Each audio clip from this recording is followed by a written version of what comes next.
What's up, everyone? Connor O'Hanlon here for another episode of the Greater Society podcast. And today we are joined by an old friend, someone I went to school with from elementary school to Tohican, middle school, and all the way through high school, Rotimi Adeoye, who is he'll introduce himself here in a second.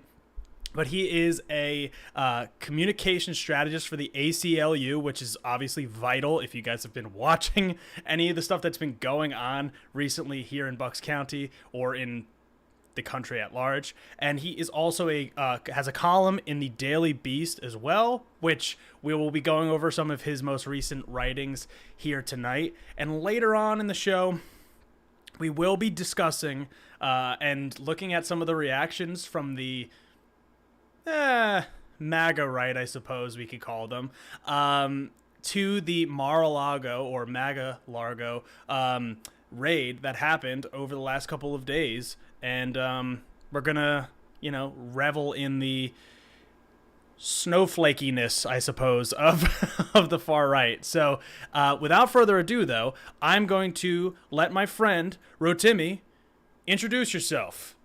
Thank you for coming on. What's up, everyone? My name's Rotimi. I am a communication strategist with the ACLU. I'm a writer at the Daily Beast. I'm really looking forward to having a conversation today with a good friend of mine, Connor, about a lot of the things that are happening in the world. I feel like we have a lot of topics to hit on in the next hour. So I'm ready to get into it. So let's do it. Awesome. So let's just dive in a little bit and start with a little bit of the background of like what is a communication strategist and what do you do with the ACLU? So I think one of the important jobs of any organization when it's in politics or outside of politics is you need people kind of talking about the work the group is doing. So what I'm really doing is just talking about the great work our lawyers are doing, whether it's defending democracy, defending free speech, defending, the right to access an abortion. My area is on voting, but kind of working with the communications team and figuring out, how do we talk about different issues? How do we talk about the work that we're doing? And for me, I've been always interested in communication and writing. Prior to this, I was a press secretary on Capitol Hill for Congressman Kildee, and we represent Michigan. And I felt like that was a job where I really got my footing in the political communication space. So I am really enjoying my work, and I think it's really rewarding, and I really like writing and communication. So it's a great place to be.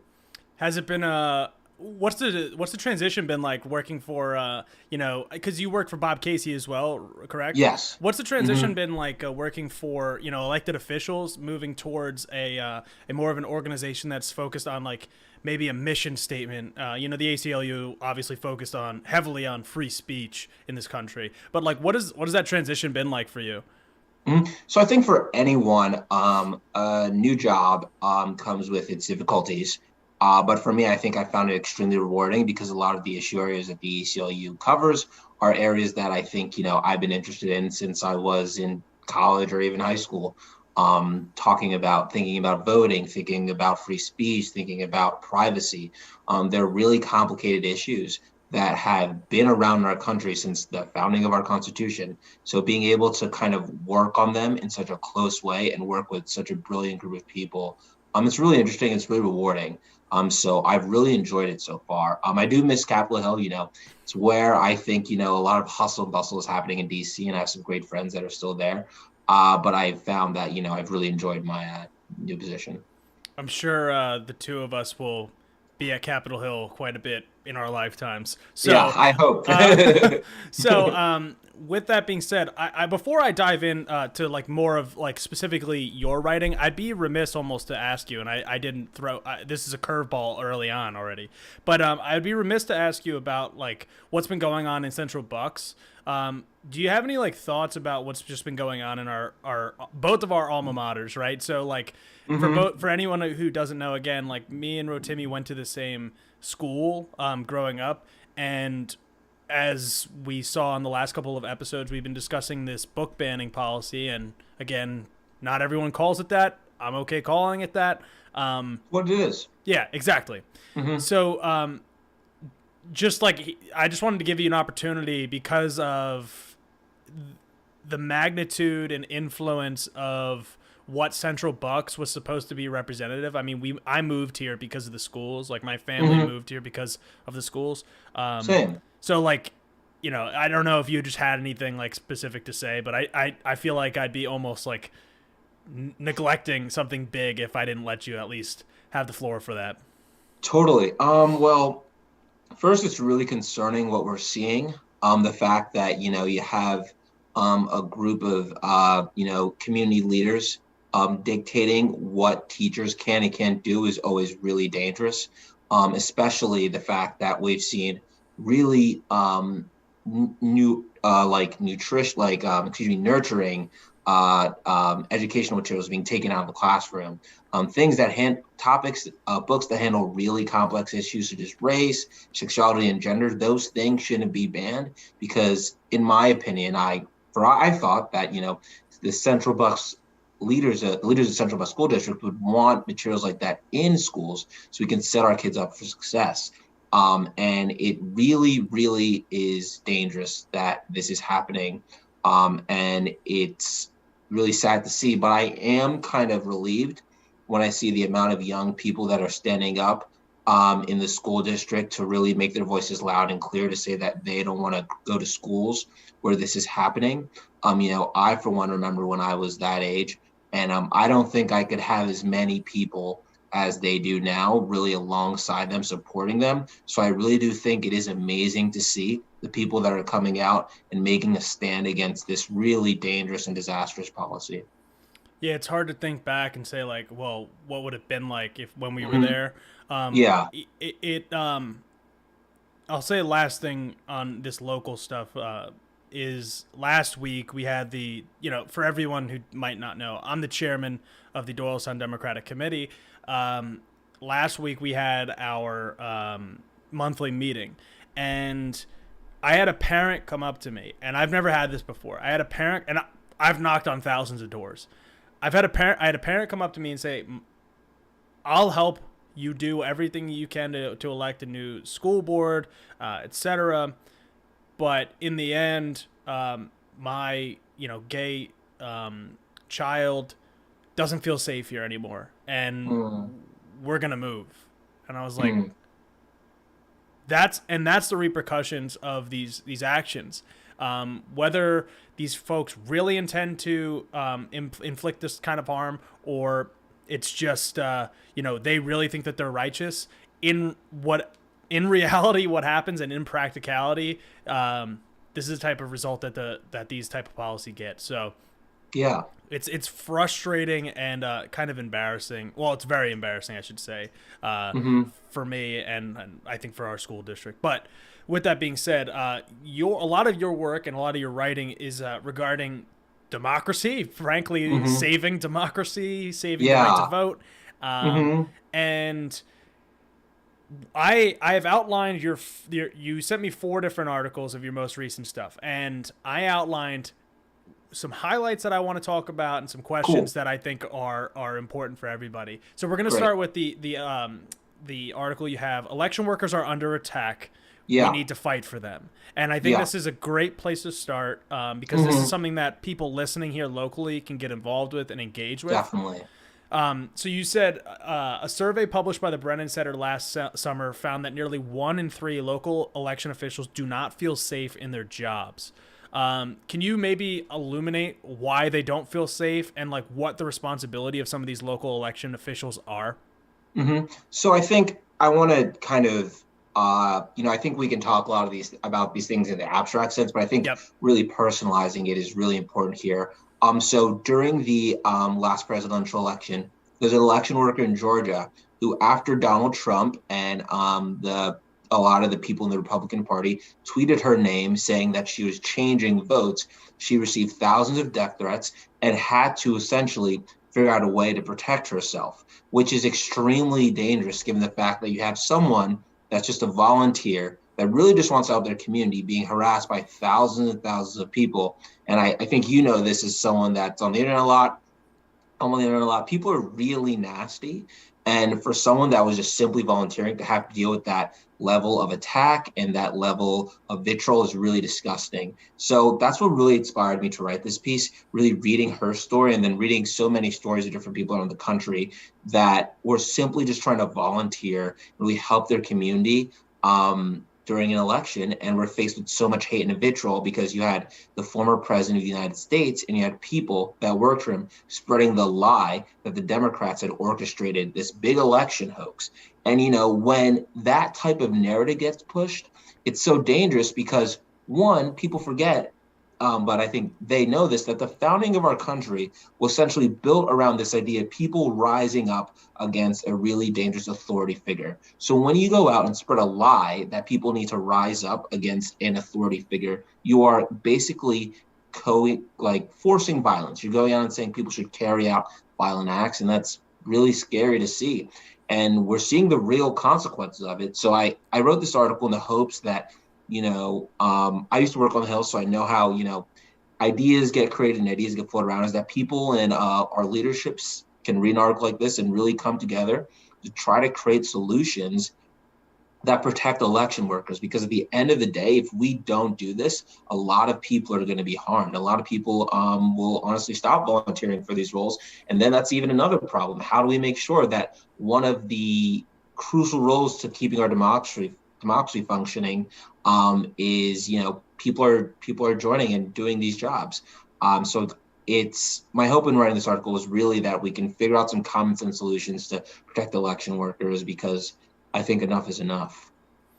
Yeah, and it's frustrating because anyone that's ever volunteered at the polls, that's ever volunteered at the Board of Elections, knows that these aren't glamorous, fun jobs. I mean, I have fun at the polls. I mean, I'm sure plenty of people have fun, on election day. But we're both nerds, so we're gonna enjoy it anyways. Yeah, it's not normal for somebody to love and thrive in that kind of thing. But there are different, judge of elections is a pretty much thankless job. It's and that's one of these levels of local officials that people have been going after. The judge of elections is somebody that helps you out when you are going to the polls, or the constable, or all these people that kind of have to be around on election day and help all this stuff. But the big lie has been repeated enough where I sit at the polls from 7 a.m. till the count is done, the in-person count is done. I have seen so much easily disprovable nonsense spewed by Pennsylvania Republicans, let alone Wisconsin and all these other states that you just see nonsense. We have poll watchers from both parties, every polling place. So this is just a ridiculous amount of crap that is just thrown against the wall just to see what sticks. And one other thing that you noted in this article was that there was at least, and granted, I think this might be a little out of date just because of the primary season being winding down, but there was over 53 election deniers that were running for governor in 25 states throughout the country. Yeah. Can you kind of dive into what this means for our elections? I mean, you could talk about Pennsylvania or anything across the country, because governor obviously is quite the important role following the Dobbs decision. Yeah, definitely. So I'll first say this. One of the most important things in any democracy, whether it's the United States, abroad, is trust. And the fact of the matter is that if we have people that are elected spreading the fact that they shouldn't trust the government, they shouldn't trust the people that elect them, and they shouldn't even trust, the fact that their vote counts, you are really eroding kind of our Constitution. And other than us as people, the Constitution is all we have. And if Republicans want to take that and rip it up and throw it away, there are going to be serious consequences. For one, the kind of safety of election workers, as mentioned in the article. And I think, two, the safety of our democracy. But then I think, three, also the credibility of us around the world. There's so many countries that their people want a democracy. They want the opportunity to make their voices loud and clear in elections. And they use the United States as an example that say, hey, democracy works there. We can have it here. But the more that we don't get our shit together, I unfortunately want to say, it gives a lot of people abroad, bad actors, gives them the opportunity to say, hey, you want to be like America? You want to have a democracy? They can't even have an election right. They can't even run democracy. Yeah, that's why you should have a democracy. So I think a lot of times it's important to look at how this affects us. And I think that's great and all, but maybe it's another article I'll explore sometime. But if we don't think about the larger effects that this is going to have, not only on us, but on the world and on other countries that for so long have been trying to build a democracy, it's really scary to think about. And going to the main question you asked about the governor races and happening around the country, I think, the role of a governor it's a state executive. To give context. So if you have an state executive that is elected and then can go and say that the elections that happen after them are not real, you are ruining the legitimacy of the state government itself, but also the person that is elected can then never leave office because they'll say that, oh, the election that happened, if they lose, wasn't real. And it's really dangerous when that happens, as I've mentioned, because, when we have someone that's saying these elections aren't real, they're fake, they're really eroding the trust that our country is built on. And I really hope that we can come and figure out how to solve this problem. To be honest, I don't have all the solutions. I think it's really tough because our country is built on free speech. But at the same time, you have to figure out what can we say, what can't we say? And I think that's a really hard topic to figure out solutions to. It's definitely a tougher line to walk than people want to say. I mean, it's definitely like a lot of people just want to call themselves a free speech absolutist, and I get it in theory, but then you talk about like the threats to people's lives, and it's like the list goes on and on and on, obviously, and it's just we need to, as a society, reevaluate. Do we care more about this arbitrary freedom, or do we care about our democracy more than letting people just spew nonsense and get away with it? And there is that balance of like, okay, it's incumbent upon people like us to get out in front of it and say, yeah, this is all provable nonsense. So we'll keep fighting on that front. With that, I'll move over to the second article, which is the fight for voting rights: how the past informs the current discriminatory landscape. This article you wrote for the ACLU blog, I believe, and you kind of provided a timeline of from the 15th Amendment passing to basically today. So I guess if you want to run us through like what you might think is like a brief history of that period and like how voting rights has evolved. I definitely want to take us through at least some of the Jim Crow stuff, what we might overlook, but we can come back to that, and then get to today with the Shelby County versus Holder decision. So, but definitely, that's a very open-ended question to basically say, dive into some of this history and illuminate some of the stuff that we may have overlooked. Well, I think first I want to start with the Voting Rights Act of 1965, because we just celebrated the anniversary of that really important legislation. So for people that don't know, the Voting Rights Act of 1965 was landmark voting rights legislation that protected the vote for millions of Americans.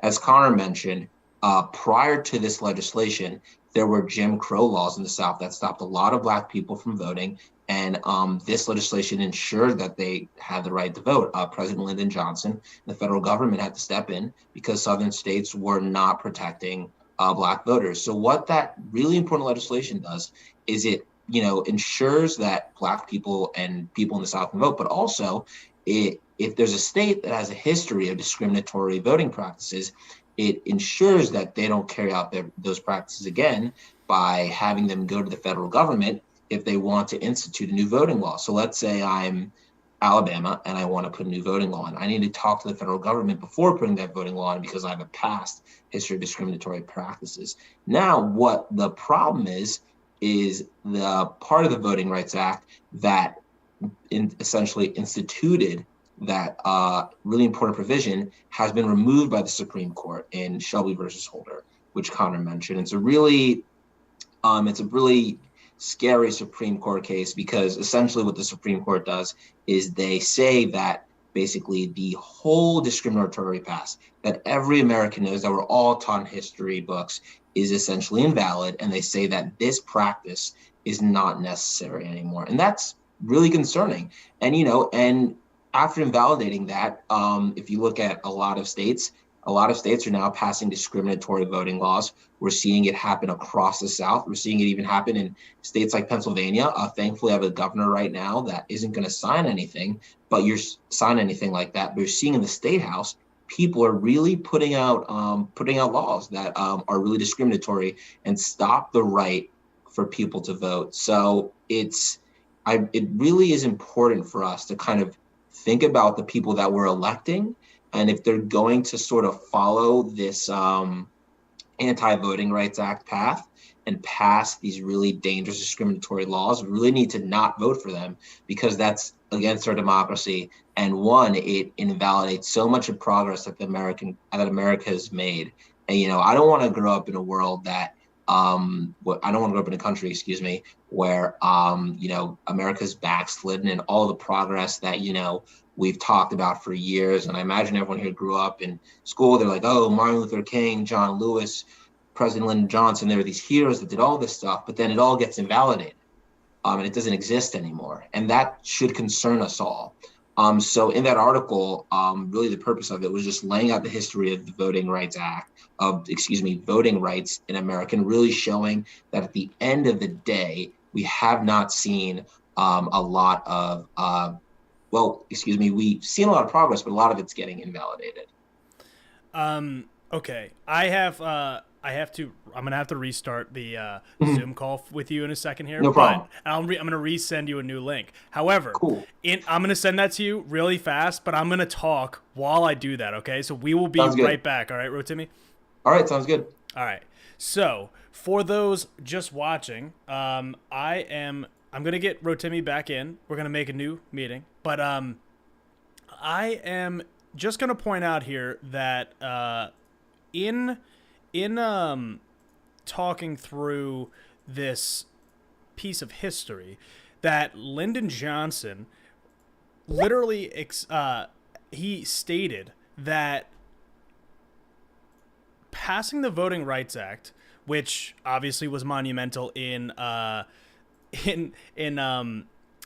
getting the right to vote to more people, would lose the Democrats the South for decades to come, which, if you have been paying attention, is the case, unfortunately, for Democrats. It's been a frustrating history, I'll say there, because passing something like that shouldn't be as controversial as it was, and obviously Lyndon Johnson wasn't the most smooth, I'll say, with passing some of that stuff and like his rhetoric. But I will also point out that Democratic rhetoric around voting rights and other types of democracy, maybe not reform, but like structurally making it more sound, is vital.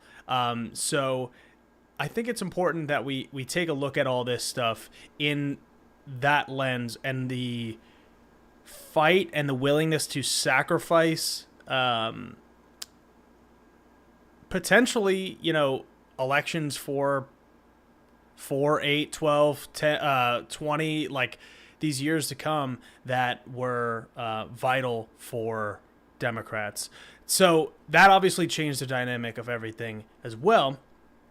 But I also want to point out that while we wait for Rotimi, and let me make sure that he has that link.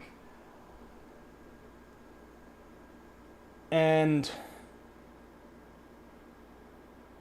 The other thing I wanted to note is that in 1920, so we're in 2022. In 1920 was when women got the right to vote. So with over just a touch over 100 years ago was the first time that women had the right to vote in this country.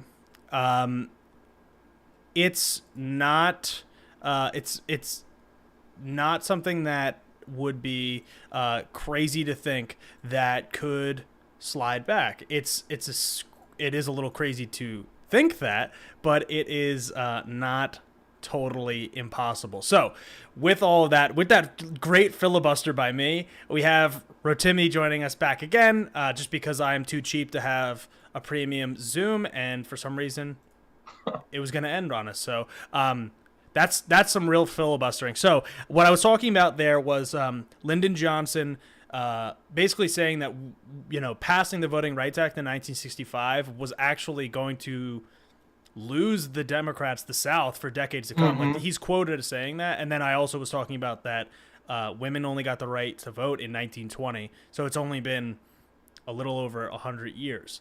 But piggybacking off of all of that, today, what can we do in tandem to protecting our election officials, to protect the right to vote and protecting our democracy, broadly speaking here?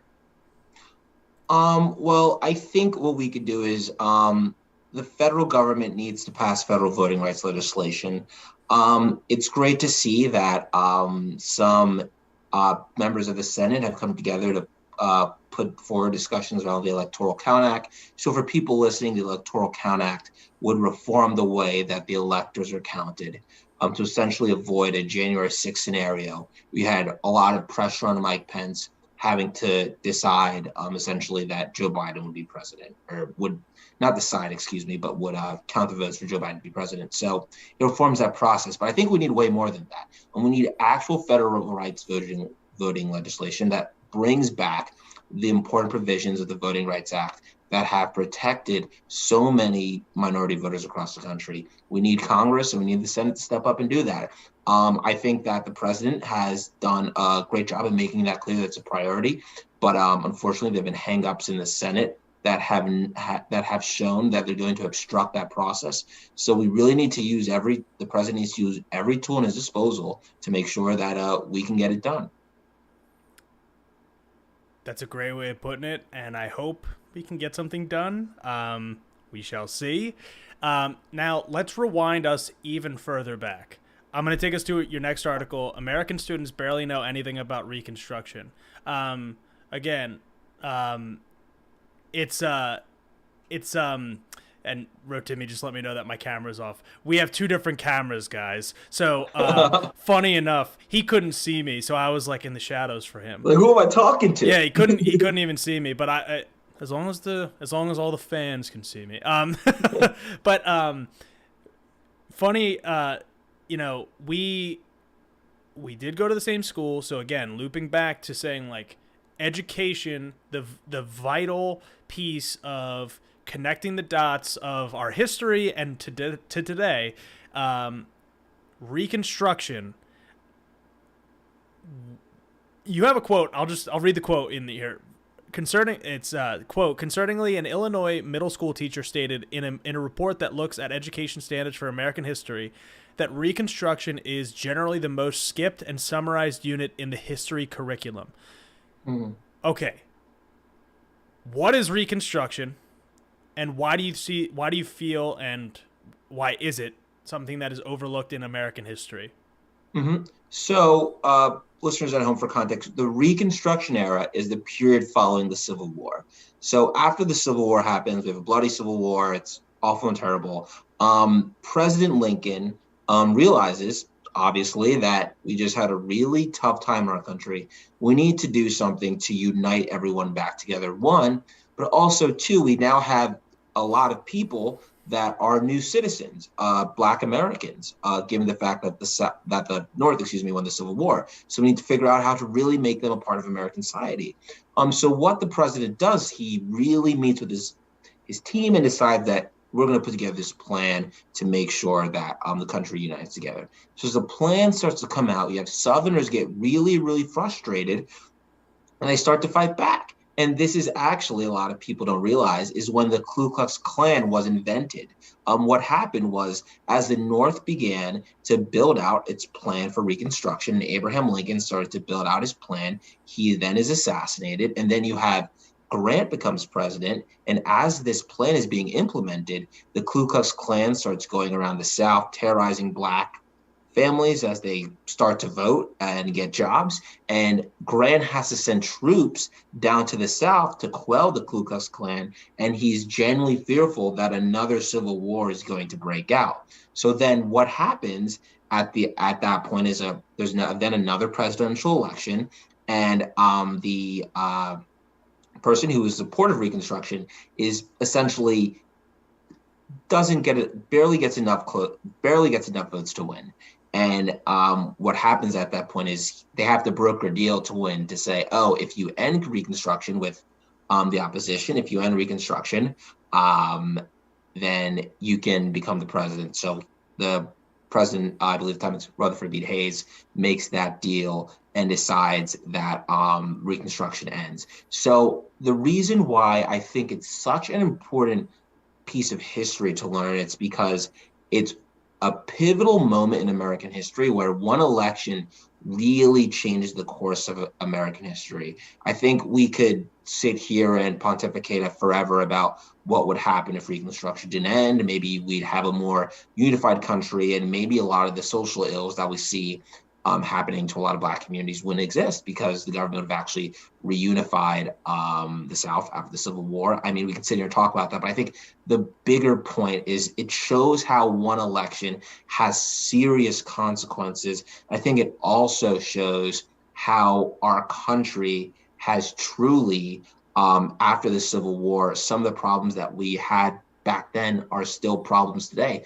Issues around voting, issues around election results, issues around, what it means to be an American, who can we call an American, issues about what rights do states have, are still issues that we're talking about today. So I think it's extremely important for this topic to be talked about in schools, because there's so many places you can talk with students about how it relates the past and the present and even the future. So I wrote this article the weekend of Juneteenth because I really wanted people to understand that, even people that weren't in school anymore, that this was something they should really learn about. And for listeners at home, I'll recommend, it's a report by the Zen Education Project. I have it right here because I was actually reading it before we got on. It's called Erasing the Black Freedom Struggle, How State Standards Failed to Teach the Truth About Reconstruction. And it does a really deep dive into our education system and talks about the places that we're going wrong in teaching history. And to relate it back to what Connor and I were talking about, what we're seeing at our old school where they're banning books, is they're obviously not teaching Reconstruction. And it concerns me that you're going to have a crop of students graduate that are going to be missing out on vital history lessons about America's past. Because, if we don't teach students about the past, they'll probably go wrong in the future because they won't know the mistakes that our country made in the past. Absolutely. And not to fully give a correction here, but when Lincoln was assassinated, I believe it was Andrew Johnson that Andrew Johnson. Yeah, thank you for correcting me on my history, man. I just want to throw that out there because it's important in noting that I believe Andrew Johnson was a Democrat and yes.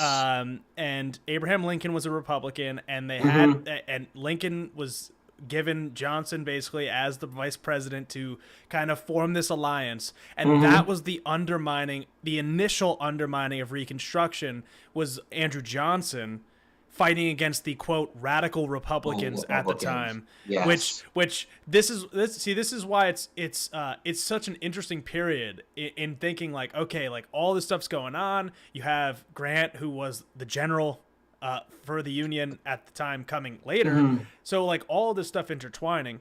But just like that was the initial undermining, was with Andrew Johnson. And just a quick note in noting that the radical Republicans of the time were the most like liberal people in the country, not the Mm-hmm. most conservative people in the country. So just for those watching and listening that people want to Dinesh D'Souza it and say that the Democrats were the this, that, and the other thing. Yeah, if I could say something about Yeah, that, I think definitely. when I hear that, I think it's the funniest crap that I think I've ever heard. It's the most uninformed and uneducated take. It shows that people haven't read history and learned the basic facts about kind of what's happened in our country. Like, have they ever heard of party realignment? Have they ever heard of the fact that when Lyndon Johnson, as you said, when we passed the Voting Rights Act, he knew that this would change politics forever. And that when that happened in that moment, so many legislators in the South that were actually Democrats were like, oh, we're going to become Republicans now because we want nothing to do with Democrats because because they've essentially passed a bill like the Voting Rights Act that would protect the voting rights of Black Americans. So, you know, people should do a little reading. That's Yeah. all I'll say. Yeah, and it's like, look, if you don't understand it, or like you didn't nobody taught you that, like, Mhm. this is what this is for. These are what these conversations are about. It's saying, like, don't just buy into saying, like, oh, Democrats this, Republicans that. Like, go Mhm. look up the Whig Party. Like, Yeah, go exactly. learn about these parties that don't exist anymore. That the Democratic, I think it was the Democratic Republican Party, but I think the names could have been switched. Like, these parties over the time that we've had the two party system were just evolving constantly, and they're evolving right now. So just don't take things so face value to anybody that's listening or watching. But I do have a quick question before we move on to the last article. Um, and it kind of coincides with some of this school board stuff. But how do you feel that educators can teach about the Civil War and the Reconstruction era while pushing back against the false narrative of it being labeled as critical race theory, or like kind of falling under this? I think that's what a lot of folks are afraid of in being educators. I mean, I think that seems to be where people. It's like the same thing with sex education and teaching, Mhm. being like in the gay straight alliance, right? These things like that are not harmful are being labeled as something that is, Harmful. yeah. So like, I guess, what do you have, like, a maybe a way that we can kind of frame this era in a way that's like avoiding that label? I mean, Mhm. maybe it might still get labeled that, but just it's just a question that I genuinely wanted to see what your thoughts were. Well, I think the unfortunate thing is no matter what, when I say we, I mean like good intentioned people to Yeah. try to tell the truth about history. So I'm including a lot of teachers that want to tell the story, writers, kind of whoever. No matter what is said, it will be misconstrued by bad actors who want to essentially just control what's happening. They don't really have an agenda. All they want to do is control. So I think the only thing we can do as people like this is continue to tell the truth, but then also be aware that there are people acting like this. So even before detractors make comments saying that, oh, this is not wrong, or this is wrong, excuse me, this is incorrect, this is biased, this is critical race theory, already being prepared to come back and say, no, it's not, here's why. And being already ready to respond, I think, is the best thing we can do, because those people, they want to control. That's purely what they want to do. They want to control what's happening in classrooms. They want to control what's happening outside of classrooms. They want to control everything. There's really no agenda if you listen to these people. And when they have an agenda, it doesn't make any sense. So that's kind of my thought, is just really being ready to respond to detractors when, they say bad things. Yeah, it's an unfortunate reality, I think, of the current situation that we find ourselves in, because I think even myself, like, I find myself more and more fascinated with that Reconstruction era as time Mm-hmm. goes on, because I feel like we're almost in like a repeat in some fashion, Mm-hmm. and a repeat of like the 1960s era, which I guess is like 100 years after Reconstruction. So um, yeah, we could probably go on and on about this stuff, Oh but yeah.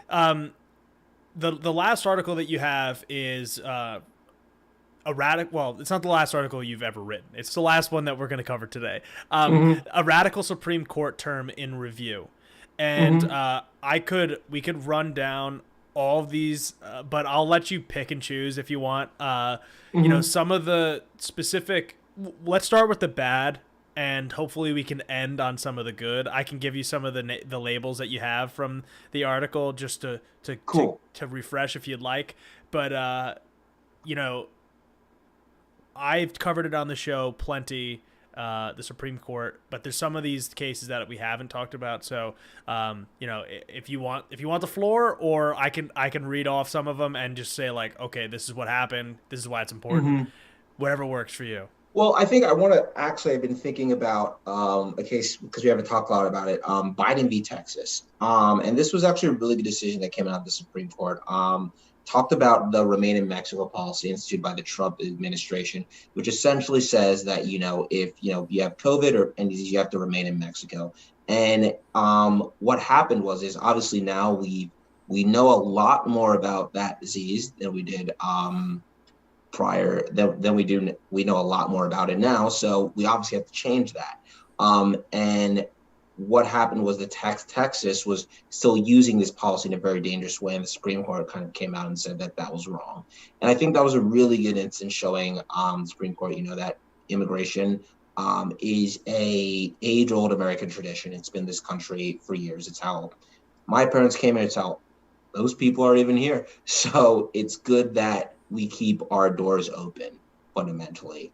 So that was one good decision that came out of the Supreme Court. I think there are a lot more that were worse that we can talk about. I think the Dobbs decision is the one that was really the most concerning, because when you have a Supreme Court that has said in the past that something is a fundamental right, and then now says that it's not, it is really dangerous, because you're eroding the credibility that the Supreme Court has. And when people feel that a governing body is not representing their interest anymore, it removes its legitimacy. So that was one of the really big things that concerned me about that decision in particular, was the Supreme Court was really eroding its credibility before the American people. Yeah, I mean, I would argue it's been eroding it for quite some time, Yes, but definitely. yes, Yes. that one was like the Mhm. nail in the coffin. It was kind of Yes. like saying like, let people like let's just let this court do whatever the hell they want. That's basically what they're trying to Mhm. say at this point. Can you tell me a little bit about the Carson v. Macon case, which is Yes. a bit about separation of church and state, and what happened in that in Maine? Yes. Is that, I'm sorry, I'm getting them confused right now. Is that the flag waving one? I'm No, trying it's to. the the private school one, the private religious school one. Oh, yes. So it's Kennedy v. Bremerton School District. No, but you may have another one. Oh, Yeah, so that one I wouldn't is be surprised at this point. okay. So yeah, so that's Kennedy v. Bremerton School District. That is about essentially a teacher that, and I think this will interest you because I know you used to play football. So Oh yeah. you both, yeah. This is a So different. These two both go hand in hand, and that's what's yes. crazy about this Mhm. is like these were Yeah. two cases in the same, like back to back almost, that Hmm. both were talking about separation of church and state. But yeah, go ahead. I'm sorry. So essentially, this case was you had a football coach that every game would go out and pray on the 50-yard line and would pray, and you'd have different students come and join him. Some wouldn't, some would. And eventually, what happened is the school district fired him, and in my opinion, rightly so, is because he was using a public space to pray. Not that itself is wrong, using a public space to pray, but the fact that you have a public figure that sends a teacher using a public space to pray in a position of leadership, that he has power over these football players. He decides how long they play. He controls, if let's say you're a player, you want to go play in college, he controls your recommendation. If you're a student, you're going to obviously feel pressure to participate in this prayer, whether you like it or not. So this case went before the Supreme Court saying essentially, was the school wrong in firing him? And the Supreme Court sided in favor of the teacher, wrongly so in my opinion, saying that they were wrong for firing him. And I think that decision is really concerning because if you're removing the religious freedom. Students should have the freedom to not practice religion, and students should also have the freedom to practice religion. And when you have a public official in that sense, basically coercing students to participate in prayer, you are removing the freedom that a lot of students have and creating a pressure cooker for students to feel like they need to participate in religion. So I think that was a really interesting religious liberty case that the Supreme Court kind of laid out. The last one I want to ask you about is the United States versus Valle Madero, which Yes. is regarding Puerto Mm-hmm. Rico and SSI benefits. If you Mm-hmm. want to give us maybe a little bit of info on that one. Yes. So essentially, the Supreme Court ruled that equal protection clause does not require Congress to extend Social Security benefits to residents of Puerto Rico on the same terms as a U.S. citizen. So what that means is the Supreme Court said that even though Puerto Rican residents are like American residents and they follow the same rules, the same laws, they are entitled to Social Security benefits because they're not really considered a state. And that was a really disappointing decision to get from the Supreme Court because all this kind of language from the Supreme Court in the past that we've seen about states' rights and how if you're a state, you're entitled to these certain benefits was really brought to light. Is that you have thousands of people that are practically under American rule and they don't have the same benefits as every American citizen. And then at the same time, they're not allowed to determine their own decision as whether they're a state or whether they want to become a country. And that's a whole nother can of worms that we can get into. But that was another really dangerous decision showing, how the Supreme Court's making a really radical and right turn. Yeah, and just to reemphasize some of that bit, Mm-hmm. um, this is like imperialism 101. Mm-hmm. like the Puerto Rico is a United States territory. It should be a state if they so choose, but they should have that right to Right to choose. choose. They don't Mm-hmm. have the sovereignty at this point to choose whether they want to be a state or not. And then if they choose not to be a state, they should be able to choose if they want to be an independent country as well. And if like all of these things roll and roll and roll, but for the citizens of Puerto Rico, they are American citizens. So like functionally it is creating a second class tier of citizenship in the United States, which is extremely frustrating, specifically noting that Social Security is tied in with it because Social Security is one of the best governmental programs that's ever been created in the United States, frankly. Mm-hmm. So that's just something to kind of pinpoint there and note that pushing back against the United States imperialism in that case would be good. However, the right wing Supreme Court doesn't particularly care about that. So it's it's frustrating. I don't know, like other than because this is the most looping all this together. This is the most frustrating bit, is that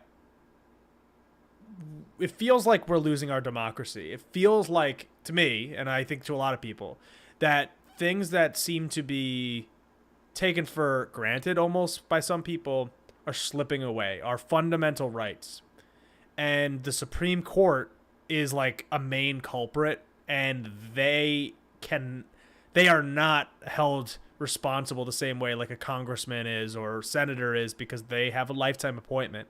So I have nothing like really positive to say lifting out of that, but just bringing all of it together and saying like the Supreme Court can be reformed, electing congressmen, senators, and a president that want to fight to ensure your right to vote is enshrined as a sacred right, as it should be.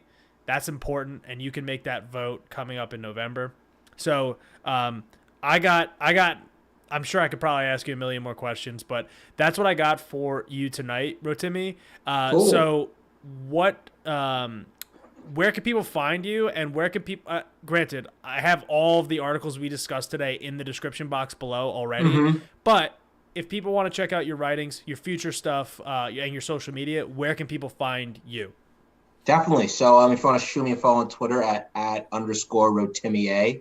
I am always, sharing articles, kind of just talking about what I'm reading, whether it's articles, books, what I'm up to. So I definitely recommend following there. And I really, engage. If you see something I say and you disagree, you agree, tweet. I love to talk to people, and I think it's how this is going to get better. This country, I think we have a lot of problems, but I think the more we talk to each other, the better things are going to get, even if we disagree.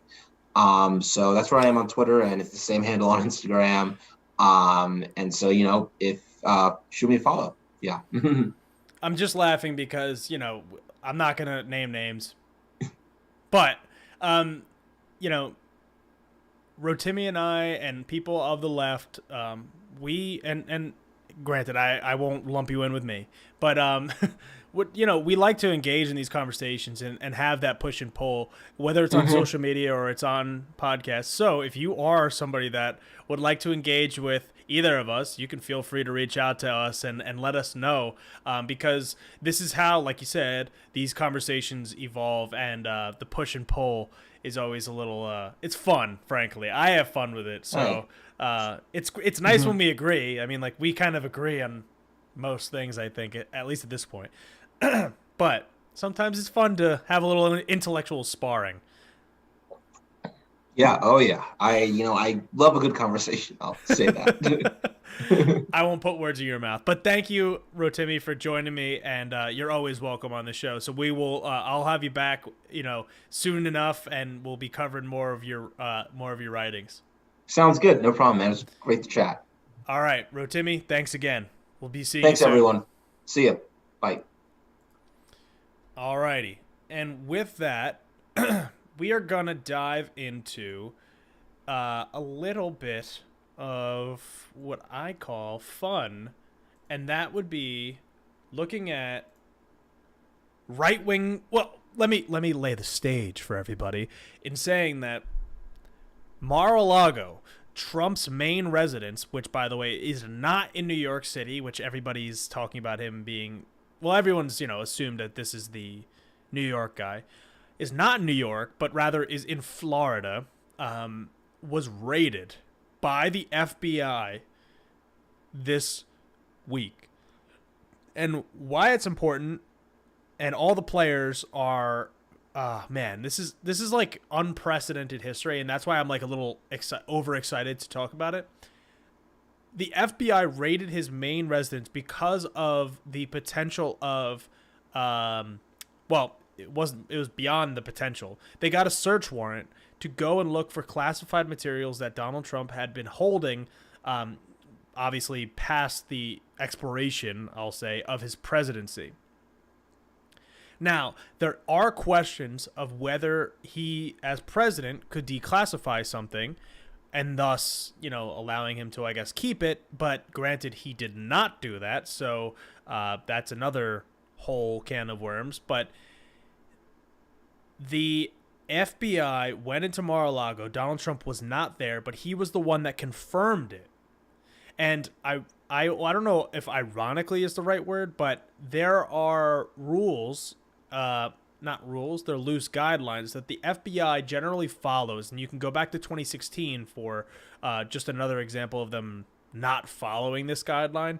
But they usually do not announce or operate in this kind of fashion that could be interpreted as a political, attack per se within 60 or 90 days of an election. Granted, Donald Trump is not up for re-election this year, despite what he may or may not have you think. But it was about 92 days Monday from election day when this raid was conducted.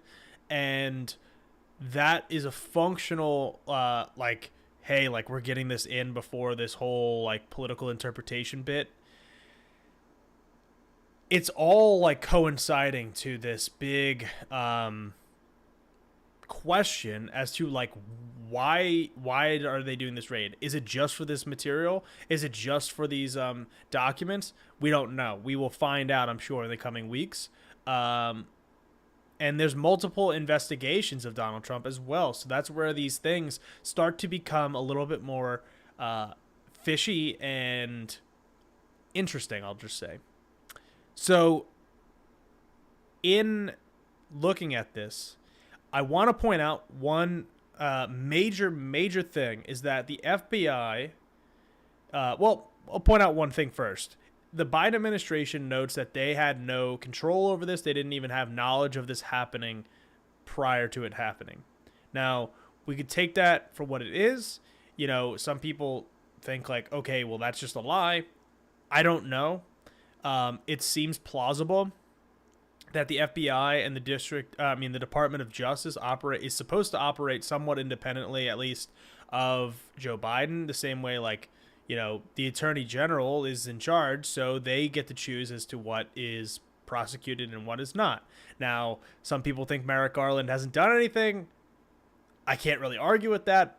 Maybe this is the time to change, and the prosecution's going to start. But the FBI is led by Christopher Wray, who is a Republican who was nominated by, guess who? Not Joe Biden, but Donald Trump. So the backlash and outrage from the right wing is what we're going to close with tonight, and just have a little bit of fun in discussing and reacting to Steven Crowder and Marjorie Taylor Greene, their reactions, and then how the FBI found out that this information was there to begin with. But so we're going to switch over and we're going to look at angry boy Steven Crowder. So this may be loud, so I might have to adjust the volume here in a second, but this is Steven Crowder reacting to the raid, talking about the FBI, because of course he's going to be talking about uniform and being on the same team and all this stuff, because of course, you know, he's going to get triggered because he's a snowflake about these are supposed to be Republicans, but they betrayed us. So here is Steven Crowder reacting to Mar A Lago being raided. Anyone who claims to put on our team jersey and doesn't actively advocate for the dismantling, dismembering, complete restructuring, if at all, of all of our intelligence agencies, there is a special place in hell for people like you. It's one thing to wear the jersey of evil. It's another to try and link arms with us and then turn on us. How's that for a purity test? I'm pissed. Anyone who claims... So before we'll watch this again because it's short, but let's dissect this a bit. First of all, let's just say I think it's funny that the jersey of evil, like they're wearing like a football jersey or like a basketball jersey, like saying like evil across the, like, does evil allow, like in some sports teams, they don't allow you to have your own name on the back? Like, does evil, like, is the captain of the evil team the devil, and the devil has, like, Satan has his name on there? Or is it like they're not allowed to have, because it's pure, they have to have pure evil? It's just evil. Like, there's not, like, Penn State is not allowed to have, or I don't know if they do that anymore, but the Yankees don't have the names across the back. Like, are you allowed to have your name, like, on the back? Like, is Christopher Wray allowed to have his name on the back of the jersey?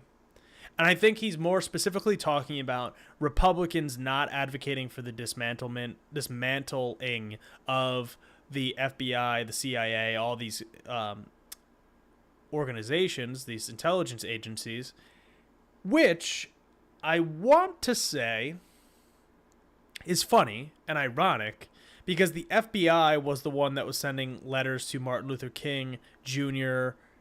when he was in prison to commit suicide. Curious, they didn't have a problem with it then. And this is a bit inspired by Nina Turner, I will say. They didn't have a problem with J. Edgar Hoover. She did not talk about this, but she obviously knows about it.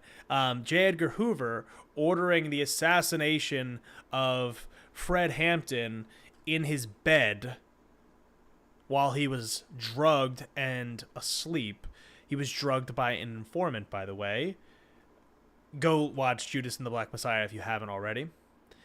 Or really, you should go, I have the book over here, but read The Assassination of Fred Hampton. That's a book that will teach you a thing or two about the history of Fred Hampton, but also the long and arduous judicial process that someone would have to do to actually get a prosecution against somebody that committed an assassination on somebody, a civil rights pretty much hero, frankly.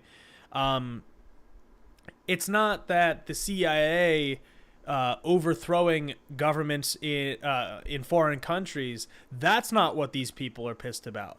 They're mad because Daddy Trump had his house raided through a legal and properly acquired search warrant for allegedly, at this point that we know of, and again, asterisk there, because for all we know, there could be something else that they're looking for. They did it all by the book. And they were looking for documents that were classified that he did not return, and he was pre-warned about the documents. There's a simple concept in this country that nobody is above the law. Nobody. That includes people in the Congress, and that includes the President of the United States or the former President of the United States. Now, I had arguments with people, and they talk about the whataboutism. What about Joe Biden? What about this? What about that? Okay, if we on this program, and we here, I think as most people on the progressive left would say, if there are criminals and people doing criminal activity, you can go after them. I don't care if they're Democrats or Republicans or independents or libertarians or Green Party. If they're breaking the law, they're corrupt, go after them. The reform of the FBI or the CIA, you could advocate for potentially totally changing what they do, but this is not the reasoning for doing that. Like, if you're going to talk about the reason for dismantling or taking apart something like the CIA, it should at least be for reasons of magnitude, not just because the FBI had a raid to get documents from Trump's house. Let's just watch this one more time, see if Crowder has anything of use to point out in one more viewing, and if not, it just might be fun to poke fun at him yet again because he has a holster on, holding a gun while he's in a basement by himself with just his producers and editors, because he's a tough guy. He's a real tough guy. To put on our team jersey and doesn't actively advocate for the dismantling, dismembering, complete restructuring, if at all, of all of our intelligence agencies. There is a special place in hell for people like you. It's one thing to wear the jersey of evil. It's another to try and link arms with us and then turn on us. How's that for a purity test? I'm pissed. So, yeah, he's pissed. Wah, go cry about it. Nobody cares about what you have to think. Although, to be fair, people did react to Steven Crowder saying this stuff and pointed out that, maybe his other calls for violence, because he was talking about going to war about certain things, maybe those aren't justified. So, whatever. Next, we have, this is really far zoomed out, but for you guys who can probably still see, Representative Marjorie Taylor Greene on her official congressional page, because, by the way, she got banned from Twitter, not from her personal page, because she's a psycho. On her official page, defund the FBI. That's what she tweeted. Now, I thought these people were the thin blue line folks. I thought these people, when people were calling for defunding the police, which was about reforming the police and allocating funding properly to social workers to make the job of police easier, I thought that made you un-American. But no, these people want to defund the FBI. I thought, what? I thought there was a big difference here, that that you guys were all about supporting the police and whatnot. And then you have here the ex-RNC chairman, because of her response to the FBI, calling for the defunding of the FBI, ex-chairman of the RNC, Michael Steele, calls Marjorie Taylor Greene a shit-for-brains Republican. See, this is what's funny about this, is that because of the nonsense that she's spewing, which is the mainstream at this point of the Republican Party, former Republicans have to come out and be like, well, they don't have to, but rightfully so. They're coming out and denouncing it. And it's one of those things where I would love to be debating with those, reasonable conservatives about tax codes and all that stuff, rather than this nonsense because, Trump got raided by the FBI. I'm sorry, but it's not that big of a deal. It's unprecedented in some ways, but at the same time, I'm not gonna go crying about it. And the same thing, if Joe Biden was raided after he was president because he was holding all these documents, then you know what? So be it. Maybe they shouldn't be holding classified documents. Maybe they shouldn't be breaking the law. Maybe that they shouldn't be above the law. And these people that wrap themselves in the thin blue line, maybe they should actually learn what equal justice is. And frankly, not Discover Card. The funny part of this whole thing is that it was an inside job, according to some outlets, Mediaite being one, but there's been a few that have reported today that there was an FBI informant that was working within Mar A Lago that pointed out where the documents were and what they were looking for was within Mar A Lago. So Trump was responding and reacting to all of this at the same time. And it's just, it's interesting. It's interesting now that this is what's happening. And look, again, I've had this discussion yesterday, and it's kind of disheartening to think, but Trump never divested from his properties, his business, etc. So this is what's going to get him in trouble is interesting to think about. Jimmy Carter, who had a peanut farm, sold off his peanut farm when he was the president, or when he was running to be president, versus Donald Trump, who had his kids working in the White House, which breaks all nepotism rules for the White House. So that'll be interesting to see what this evolves into. But with all of that being said, that is all I have for you tonight.